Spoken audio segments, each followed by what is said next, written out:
വിഴിഞ്ഞം എന്ന സ്വപ്ന പദ്ധതി ഇപ്പോൾ യാഥാർത്ഥ്യമായിരിക്കുകയാണ്. നിരവധി പദ്ധതികളാണ് വിഴിഞ്ഞത്ത് ഇപ്പോൾ നടന്നുകൊണ്ടിരിക്കുന്നത്. കേരളത്തെ ഒരു സാമ്പത്തിക സംസ്ഥാനമാക്കി മാറ്റുന്നതിന് വേണ്ടിയും ഖജനാവ് നിറയ്ക്കുന്നതിന് വേണ്ടിയും നമുക്ക് വിഴിഞ്ഞം വളരെയധികം ഉപകാരം ഉണ്ടാക്കുകയും ചെയ്യും. കാരണം രാജ്യത്തിന്റെ ഏറ്റവും വലിയ ഇല്ലെങ്കിൽ ഏറ്റവും ഉപയോഗപ്രദമായ തന്നെ നല്ലൊരു പോർട്ടായി വിഴിഞ്ഞം മാറുകയും ചെയ്യും. സംസ്ഥാന സർക്കാർ അതിനുവേണ്ടി പരിശ്രമിക്കുകയും ചെയ്യുന്നുണ്ട്. ലോകത്തിലെ തന്നെ ഏറ്റവും വലിയ കപ്പൽ വരെ ഇപ്പോൾ വിഴിഞ്ഞത്ത് വരുന്നുണ്ട്. അതുകൊണ്ട് തന്നെ ചരക്ക് കയറ്റി ഇറക്കുമതിയിൽ വലിയൊരു മാറ്റം സൃഷ്ടിക്കുന്നതിന് വേണ്ടി കേരളത്തിന് സാധിക്കും എന്നുള്ളത് എടുത്തു പറയേണ്ട ഒരു കാര്യം കൂടിയാണ്. എന്താണെങ്കിലും വിഴിഞ്ഞത്ത് ഇപ്പോൾ പല രീതിയിലുള്ള മാറ്റങ്ങൾ വന്നു തുടങ്ങി. തിരുവനന്തപുരം എന്നത് നമ്മുടെ തലസ്ഥാനമാണെങ്കിലും ഇപ്പോൾ പ്രാദേശികമായും അല്ലെങ്കിൽ സംസ്ഥാനത്തിന്റെ ഏറ്റവും വ്യവസായിക നഗരമായി മാറേണ്ട ഒരു തലസ്ഥാനം കൂടിയായി തിരുവനന്തപുരം മാറും എന്നുള്ളത് തീർച്ചയാണ്. കാരണം വിഴിഞ്ഞം തുറമുഖം ഇപ്പോൾ നിരവധി ജോലി സാധ്യതകളാണ് തുറന്നിടുന്നത്. നിരവധി ആളുകൾക്ക് ജോലിയും അതുപോലെ തന്നെ വിദ്യാഭ്യാസവും, പ്രത്യേകിച്ച് തൊഴിലില്ലാതെ നിൽക്കുന്ന യുവജനങ്ങൾക്ക് നല്ല തൊഴിൽ സാധ്യതകളും അതുപോലെ തന്നെ വിഴിഞ്ഞത്ത് തന്നെയുള്ളവർക്ക് നല്ല ജോലികളും വിഴിഞ്ഞം തുറമുഖം ഓഫർ ചെയ്യുന്നുണ്ട്. അതുകൊണ്ട് തന്നെ സാധാരണ ജനങ്ങൾക്ക് നല്ലൊരു ജീവിത നിലവാരവും പ്രാദേശികമായി ഉള്ളിലോട്ട് വലിഞ്ഞു നിൽക്കുന്നവരെ മുഖ്യധാരയിലേക്ക് എത്തിക്കുന്നതിന് വേണ്ടി വിഴിഞ്ഞം പ്രധാനപ്പെട്ട ഒരു കാരണമായി മാറി. സംസ്ഥാനത്ത് ഇപ്പോഴും നല്ല രീതിയിൽ മുമ്പോട്ട് വരുന്നതിന് വേണ്ടി യുവജനങ്ങളെ പ്രോത്സാഹിപ്പിക്കുന്ന വിവിധ സ്കില്ലുകളാണ് അസാപ്പ് വഴി ഇപ്പോൾ സർക്കാർ നൽകിക്കൊണ്ടിരിക്കുന്നത്. അസാപ്പ് വഴി നിരവധി യുവാക്കൾക്ക് വിഴിഞ്ഞത്ത് തന്നെ ജോലി കിട്ടി എന്നുള്ളതും പ്രധാനപ്പെട്ട ഒരു കാര്യമാണ്. കേരളത്തിലുള്ള നിരവധി ആളുകൾക്ക് ജോലി നൽകാനുള്ള പ്രധാനപ്പെട്ട ഒരു മാർഗമായി തന്നെ വിഴിഞ്ഞം മാറിയിട്ടുണ്ട്.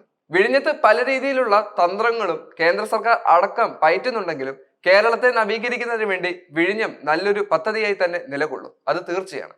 വിവിധ ആളുകൾക്ക് ജോലി സാധ്യതകൾ നേടിയെടുക്കുന്നതിൽ വിഴിഞ്ഞം നല്ലൊരു മാർക്കറ്റിംഗ് സ്ട്രാറ്റജി പുലർത്തുകയും ചെയ്യുന്നുണ്ട്.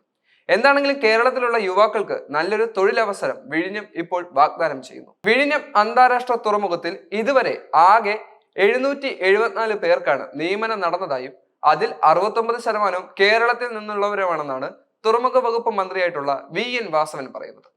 നിയമനം ലഭിച്ച കേരളത്തിലെ 534 പേരിൽ 553 പേരും ഏകദേശം 59% തിരുവനന്തപുരം ജില്ലയിൽ നിന്നുള്ളവർ തന്നെയാണ്. ഇതിൽ വിഴിഞ്ഞ നിവാസികളായ 286 പേരുമുണ്ട്, അതായത് 37%. ഇവർക്കെല്ലാവർക്കും തൊഴിലവസരം ലഭിച്ചിട്ടുമുണ്ട്. വിഴിഞ്ഞം അന്താരാഷ്ട്ര തുറമുഖം യാഥാർത്ഥ്യമാകുമ്പോൾ പ്രാദേശികമായി അനവധി തൊഴിലവസരങ്ങൾ ലഭ്യമാകുമെന്ന സർക്കാർ പ്രഖ്യാപനം കൃത്യമായി നടപ്പിലാക്കിയിരിക്കുകയാണ്. ഇപ്പോൾ വിഴിഞ്ഞം സ്കിൽ ഡെവലപ്മെന്റ് സെന്ററിൽ പരിശീലനം പൂർത്തിയാക്കിയവർക്കുള്ള സർട്ടിഫിക്കറ്റ് വിതരണവും പ്ലേസ്മെന്റ് പ്രഖ്യാപനവും വിഴിഞ്ഞം തുറമുഖ ഓഫീസിൽ നിർവഹിക്കുകയായിരുന്നു മന്ത്രി. നമ്മുടെ യുവജനതയ്ക്ക്, പ്രത്യേകമായി തീരദേശ മേഖലയിലെ യുവജനങ്ങൾക്ക് നൈപുണ്യ പരിശീലനത്തിലൂടെ തൊഴിൽ സാധ്യതകൾ തുറന്നിടുന്ന വലിയ കേന്ദ്രമായി മാറുകയാണ് അസാപ്പിന്റെ ആഭിമുഖ്യത്തിലുള്ള വിഴിഞ്ഞം skill development centre. Skill development സെന്ററിനും പഠനവും പരിശീലനവും പൂർത്തിയാക്കിയവർക്ക് ഇന്ന് വിഴിഞ്ഞം അന്താരാഷ്ട്ര തുറമുഖത്തിൽ തൊഴിൽ ലഭിക്കുകയും ചെയ്തു.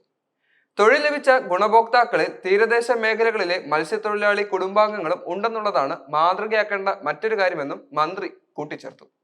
2028 വിഴിഞ്ഞം പോർട്ട് പൂർണ്ണ സജ്ജമാക്കുക എന്ന ലക്ഷ്യത്തിലാണ് സർക്കാർ 2024 ജൂലൈയിൽ ആരംഭിച്ച ട്രയൽ റൺ വിജയകരമായി പൂർത്തിയാക്കുകയും 1,00,000-ൽ പരം കണ്ടെയ്നറുകൾ ഈ വർഷം മാർച്ചിൽ തന്നെ എത്തിച്ചേരുകയും ചെയ്തത്.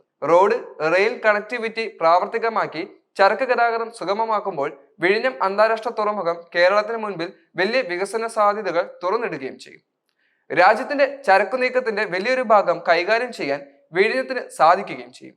അതോടൊപ്പം തന്നെ നിരവധി തൊഴിലവസരങ്ങൾ സൃഷ്ടിക്കാനാകുമെന്നും മന്ത്രി കൂട്ടിച്ചേർക്കുകയും ചെയ്തിട്ടുണ്ട്. വിഴിഞ്ഞം സ്കിൽ ഡെവലപ്മെന്റ് സെന്ററിൽ പരിശീലനം നേടിയ 8 ഇന്റേണൽ ട്രാൻസ്ഫർ വെഹിക്കിൾ ഡ്രൈവർമാർക്കും 6 ലാഷർമാർക്കും സർട്ടിഫിക്കറ്റും പ്ലേസ്മെന്റും ഓർഡറും മന്ത്രി നൽകി കഴിഞ്ഞു.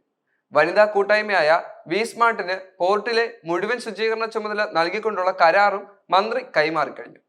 തുറമുഖ special secretary doctor A Kaushikan, വിഴിഞ്ഞം international sea port limited managing director doctor Divya S Iyer, വിഴിഞ്ഞം പോർട്ട് CEO പ്രദീപ് ജയരാമൻ തുടങ്ങിയവർ പങ്കെടുക്കുകയും ചെയ്തിരുന്നു. വിഴിഞ്ഞം കമ്മ്യൂണിറ്റി സ്കിൽ പാർക്ക് വഴി ലാഷർ, ITV ഡ്രൈവർമാർ, ഹൗസ് കീപ്പിംഗ് എന്നീ മേഖലകളിലാണ് പരിശീലന കോഴ്സുകൾ നടക്കുന്നത്. പരിശീലനം പൂർത്തിയാക്കിയ 3 ബാച്ച് ITV, 2 ബാച്ച് ലാഷർ കോഴ്സുകളിലെ മുഴുവൻ പേർക്കും വിഴിഞ്ഞം പോർട്ടിൽ ജോലി ലഭിക്കുകയും ചെയ്തിട്ടുണ്ട്.